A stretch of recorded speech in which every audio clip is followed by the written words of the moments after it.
Estamos no nosso segundo capítulo do livro Ensinando para Transformar Vidas.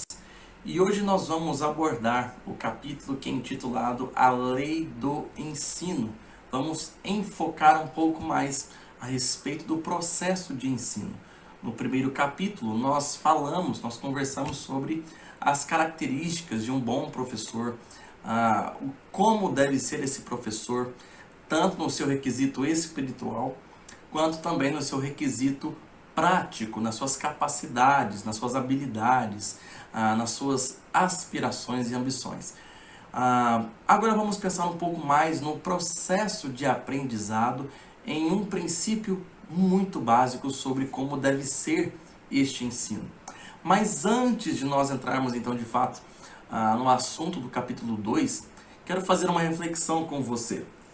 Pense comigo a respeito destes pares de sapato que eu estou colocando aqui, desses tipos de sapato, na verdade, que eu estou colocando aqui.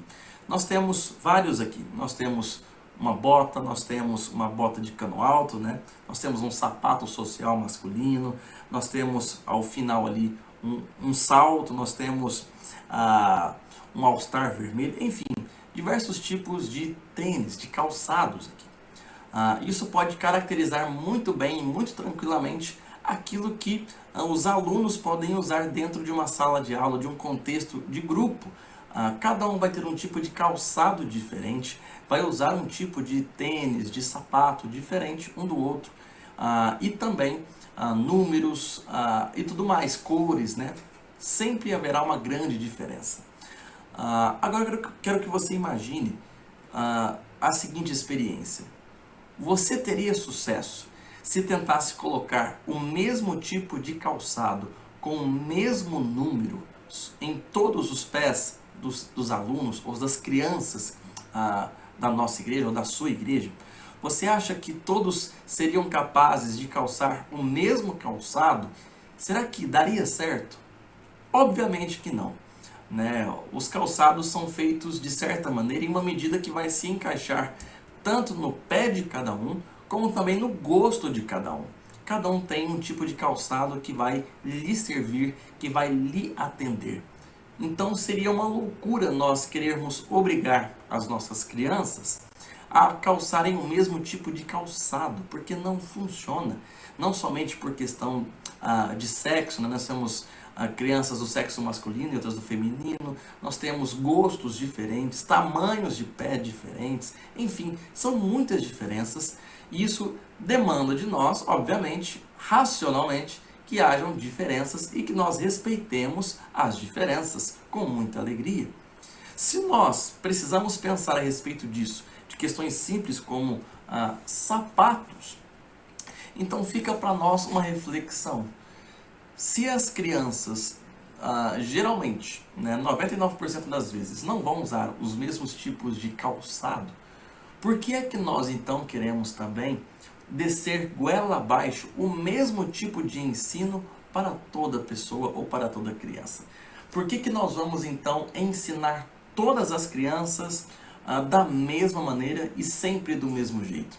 Seria a mesma ideia então de colocar o mesmo tipo de calçado em todas as crianças.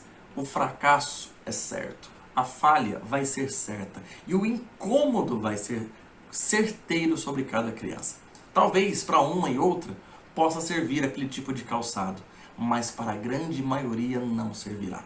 E com esse princípio, então, nós chegamos à conclusão que abre esse livro e que resume, no caso, esse capítulo 2, que é o seguinte: a maneira como os alunos aprendem deve determinar a forma como ensinamos. Este é o princípio de ensino do capítulo 2. A maneira como os alunos aprendem deve determinar a maneira como nós ensinamos. Isso faz brotar ou sugere muitas reflexões. É algo para você pensar, para você ruminar, gastar tempo nisso, avaliando não somente a maneira como você tenta ensinar as coisas, mas também em avaliar os diversos contextos que nós encaramos, os diversos momentos, as diversas idades e características de cada criança. Mesmo você que de repente já tenha filho ou filha, Sabe exatamente que cada tipo de ensino, de princípio que você quer passar, exige um tratamento diferente, dependendo da circunstância, dependendo do tipo de ensino que você quer trazer. Enfim, cada momento é específico. E nós então precisamos dominar essa arte do discernimento, de como que então aquela criança ou aquelas crianças vão aprender. É óbvio que em contextos coletivos, onde temos muitas crianças, é difícil a gente encontrar um denominador comum, a gente encontrar um meio que vai alcançar a todas. E é por isso que nós temos algumas estratégias que podem ser bem úteis. Mas antes de tudo, eu quero que você pare para pensar sobre isso. A maneira como você ensina realmente reflete a maneira como as crianças aprendem? Reflete a maneira como que cada um absorve melhor o conteúdo que você quer ensinar e expor? É bom que nós pensemos também biblicamente. Se nós formos à palavra de Deus, em João capítulo 16, versículo 12, Jesus diz o seguinte para os seus discípulos, homens adultos, que já têm uma grande capacidade de aprendizado. Ele diz o seguinte: tenho ainda muito o que dizer, mas vocês não o podem suportar agora. Depois de praticamente 3 anos de ministério, estando junto com seus discípulos, Jesus tinha plena consciência de que existiam conteúdos, que existiam informações, verdades que os seus discípulos ainda não eram capazes de suportar. Jesus tinha sensibilidade, ele tinha compaixão, ele sabia se colocar no lugar do outro a quem ele estava ensinando e então entender o momento certo de explicar ou ensinar cada verdade. Portanto, Jesus tem essa compaixão, essa sensibilidade, esse discernimento que é fundamental para nós e nos ajuda também a percebermos em nossa vida esse princípio sendo necessário, nós aprendermos o momento certo, a circunstância certa, a maneira certa de expor a verdade de Deus e assim impactar o coração. Portanto, a partir disso, nós podemos fazer uma pergunta para a nossa reflexão então. E a pergunta é a seguinte: o que fazem com o nosso ensino? E essa reflexão é proposta também, na verdade, a partir do capítulo 2 desse livro, né? Nós precisamos pensar a respeito dos resultados, dos frutos daquilo que nós estamos ensinando. Porque senão nós vamos simplesmente despejar informações sem nos atentarmos se aquilo de fato está tendo resultado, se está tendo efeito. E a frustração a longo prazo, ela é certeira, ela é garantida. Por quê? Nós vamos gastar tempo e energia, nós vamos gastar esforços para transmitir um conteúdo, mas a longo prazo nós vamos perceber que aquelas pessoas que nós estamos ensinando, ou especificamente as crianças que estamos ensinando, não estão aprendendo, ou não estão tendo o resultado que nós gostaríamos. É claro que por um lado nós temos a perspectiva espiritual, onde o Espírito Santo trabalha no coração do outro. Mas o Espírito Santo usa a cada um de nós para alcançar esses resultados. Então nós podemos nos frustrar, porque podemos passar um longo tempo ensinando e insistindo com as mesmas coisas e não vendo resultados. E tudo isso porque nós não nos atentamos à maneira como cada um aprende, a maneira como cada um é impactado e é transformado pela verdade de Deus que está na sua palavra. Então nós precisamos observar qual é a reação, qual é o impacto que o nosso ensino, que as nossas palavras estão trazendo para a vida daquela criança. Nós precisamos observar se aquilo está se tornando algo real e prático na vida dela. Então nós precisamos observar qual é o resultado das nossas palavras, do nosso ensino, do nosso empenho. Então precisamos ter cuidado com 2 coisas. Precisamos zelar, cuidar, para que a gente não torne os nossos alunos ou as nossas crianças preguiçosas ou sobrecarregadas. Quando o nosso ensino ele é chato, ele é enfadonho, ele é maçante, ele causa preguiça, causa aquele bocejo, não é verdade? De sono, de como alguns dizem, né, de nhaca, de ranço. E as crianças são sinceras. Mesmo os adultos manifestam esses sinais de preguiça, né, de desânimo com aquilo que está sendo exposto. Nós mesmos temos esses sinais. Portanto, precisamos observar quais reações estão surgindo conforme nós ensinamos e termos então esse jogo de cintura. Mas também termos a sensibilidade de perceber se não estamos sobrecarregando aquela criança. Por quê? Jesus disse: vocês não são capazes de suportar agora. Talvez aquilo que estamos ensinando ou a maneira como estamos ensinando é pesada para aquela criança, é pesada para aquele ouvinte. Então aquilo vai se tornar cansativo demais. Isso é um erro que a maioria dos comunicadores tem cometido, e eu também não estou isento disso.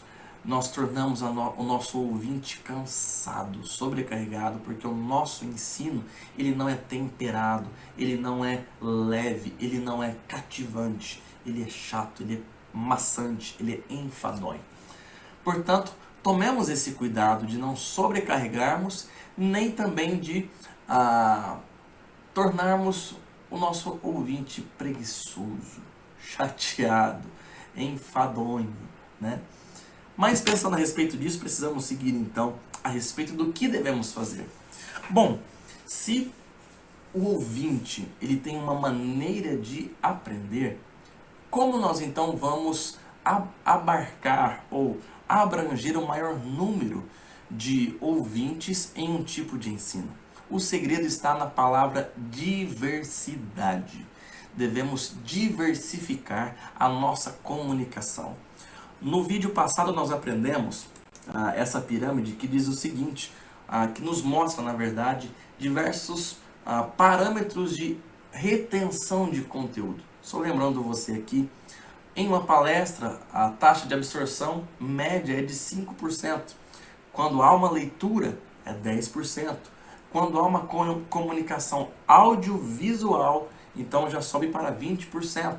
Quando há uma demonstração visível daquilo que está sendo ensinado, há uma retenção de 30%. Quando há um debate em grupo, uma discussão dos presentes, há uma retenção possível de 50%. Quando a pessoa é levada a praticar aquilo que está sendo ensinado, ela tem uma retenção possível de 70%. E quando ela é levada a ensinar, ela então tem uma retenção de 90%. Porém, essa pirâmide não quer dizer que nós só podemos escolher um tipo de comunicação ou uma maneira de ensino.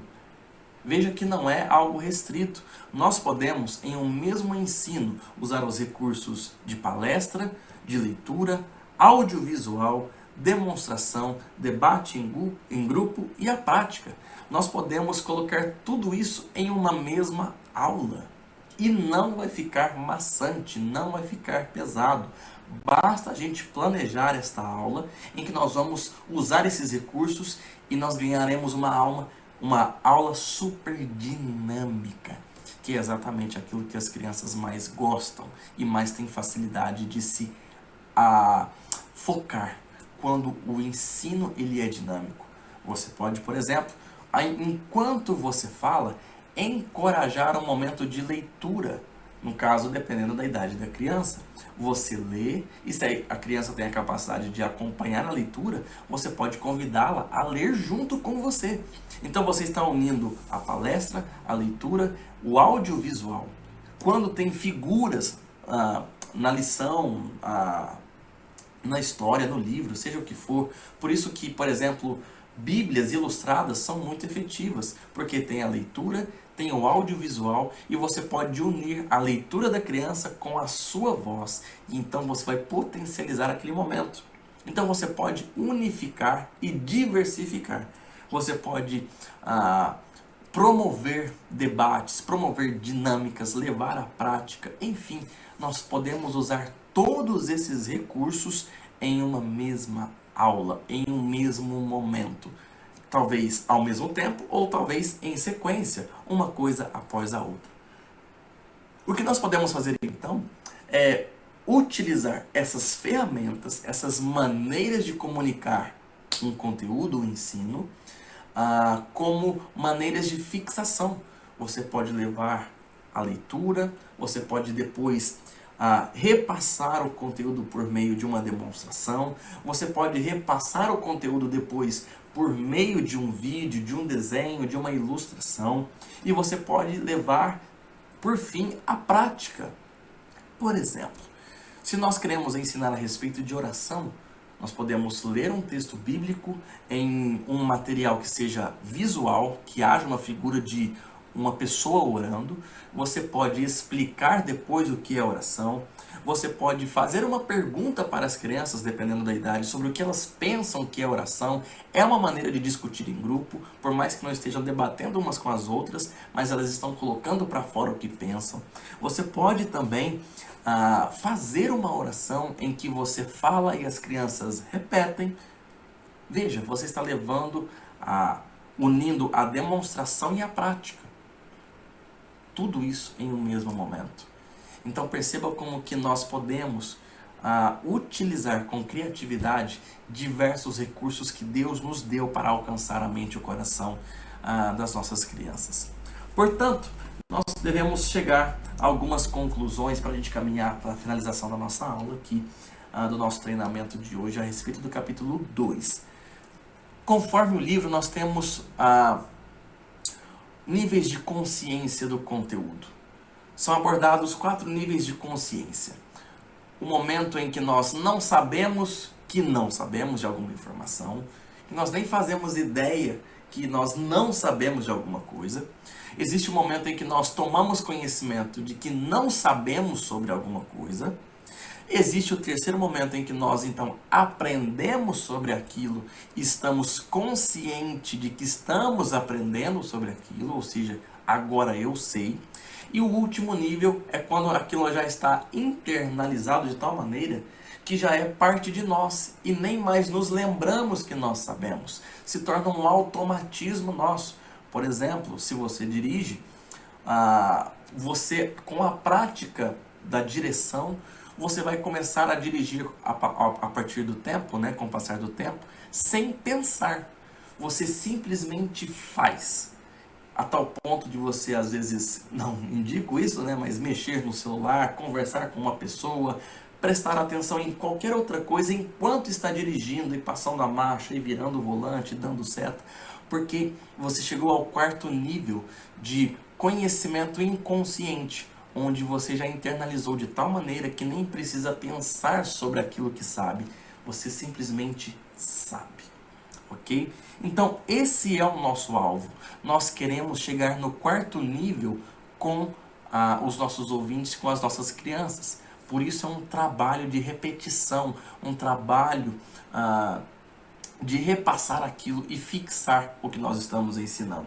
E para nós alcançarmos isso, nós temos 3 metas a longo prazo para trabalhar nas crianças. Primeiro, ensine a pensar por si próprio. Ensine o pensamento, desperte a curiosidade, o raciocínio, onde a criança vai começar a formular a própria opinião. Não diga para a criança o que ela deve pensar ou como ela deve pensar. Ajude ela a chegar às próprias conclusões. Esse é um processo que devemos fazer, na verdade, com toda pessoa. Mas não deu tudo pronto para ela. Ajude ela a chegar à conclusão que você quer que ela chegue. Comece a dar elementos, comece a conduzir o pensamento dela para que ela então chegue à conclusão e ela pense: então quer dizer que significa isso? Esse é o ponto que nós queremos chegar. Também devemos, como meta, em segundo lugar, ensinar ela a aprender por si mesma. Como ela pode aprender? Então nós podemos mostrar o caminho para que ela possa ter novos conhecimentos, novos aprendizados. O que ela deve aprender e como ela vai aprender? Lendo um livro, assistindo alguns materiais no YouTube, brincando, enfim, como que ela pode se desenvolver sozinha. Capacite a criança a aprender sozinha, a ir até a fonte do conhecimento. Isso será grandioso, será esplêndido. Realmente vai potencializar demais o crescimento da criança quando você gera independência de aprendizado nela, onde ela pode fazer por si só. Ela vai ler, ela vai conhecer, ela vai investigar, ela vai lidar. Dê a chance da criança aprender por si só. E por fim, a nossa terceira meta é levar ela a trabalhar por si mesma. Ensine ela a trabalhar por si mesma, a desenvolver a parte prática, a ela chegar ao ponto em que ela precisa chegar, a ela chegar àquilo que ela precisa alcançar. Então ajude a criança também a ter essa independência prática, não só de coletar informações, de aprender, mas de também praticar. Ajude ela a alcançar os objetivos que ela tem. Veja que adulto vamos formar. Veja que indivíduo que estamos formando. Um indivíduo que pensa por si mesmo, que aprende por si mesmo e que trabalha por si mesmo. Veja o poder de uma pessoa assim na sociedade. Ela tem tudo para ser um líder, para ser próspero, para ser um guia, para crescer demais, para se destacar. Porque poucos são, infelizmente, pessoas que têm essa autonomia de pensamento, de aprendizado e de trabalho, que se desenvolvem por si mesmas, que são proativas. Geralmente, são essas pessoas que lideram os demais. Portanto, nós chegamos então a duas aplicações para nós concluirmos o nosso vídeo aqui. Primeiro, assim como numa viagem, todo o ensino deve ter um começo, meio e fim. Por quê? Nós temos um alvo. Como eu disse, se nós queremos ensinar uma criança como orar, o nosso desejo é que ela seja capacitada ao final da nossa aula, ao final do nosso ensino, a orar sozinha. Pensar por si mesma, aprender por si mesma e trabalhar por si mesma. Chegar à prática. Então nós temos um objetivo. E isso deve ser perguntado em cada aula. Quando você for ensinar alguma coisa, seja individualmente para uma criança ou para um grupo de crianças, pergunte: onde eu quero chegar? Qual é o alvo final? Visualize, sonhe com esse momento. Eu quero chegar no final da minha aula com as crianças orando com a própria boca e com o próprio coração, onde em vez de eu orar no lugar delas, nós vamos orar juntos e elas vão de repente fazer a primeira oração da sua vida. Veja que gostoso, que maravilhoso sonhar com isso. Sonhe com o seu filho, com a sua filha, ou com aquela criança da igreja que ainda está começando na fé. Sonhe com ela fazendo a sua primeira oração. E então você vai preparar uma aula sobre a oração. Por que disso? Se nós não tivermos este objetivo, nós não seremos capazes de avaliar a qualidade do nosso ensino e saber se estamos chegando aonde queremos chegar. E em segundo lugar, então, já corroborando com isso, juntando a isso, nosso ensino, então, ou todo o ensino, deve ser mensurável na sua prática, ou seja, você deve ter condições de avaliar aquilo foi feito ou não, aquilo foi aprendido ou não, aquilo foi entendido ou não. Deve ser avaliado o seu ensino. Será que aquilo que foi dito, ensinado, demonstrado, foi internalizado e agora pode ser praticado dali em diante? A criança está apta para, então, dali em diante, seguir em frente sem você? Ou talvez o máximo possível sem a sua ajuda? Claro que as crianças são bastante dependentes ainda, mas ela tem alguma autonomia para praticar o que você ensinou? Ou ela ainda é 100% dependente de você? O nosso ensino deve gerar autonomia no outro. Se o nosso ensino não torna o outro mais livre, mais independente, ele não teve eficácia, ele não teve poder, não teve resultado. E assim nós chegamos então ao nosso final de treinamento de hoje, com esse maravilhoso ensino a respeito de como devemos ensinar. E para terminar então, eu quero deixar mais uma vez frisando o princípio que nós aprendemos hoje. A maneira como eles aprendem determina como nós ensinamos. Então, primeiro eu devo pensar como o meu público ou como o meu ouvinte aprende, como ele tem mais facilidade de aprender. É nisso que eu vou focar, nestas maneiras de comunicação que eu vou me focar e então colocar esta roupagem, canalizar por meio disso o mesmo ensino. O Evangelho nunca muda, mas as maneiras como nós o apresentamos, essas podem e devem mudar, devem ser dinâmicas. E assim nós vamos alcançar o coração de muitos mesmo. Que Deus abençoe a sua vida, o seu coração e que Ele te conduza a ser cada vez mais alguém que comunica o Evangelho com clareza e com eficácia. Grande abraço e até o próximo vídeo.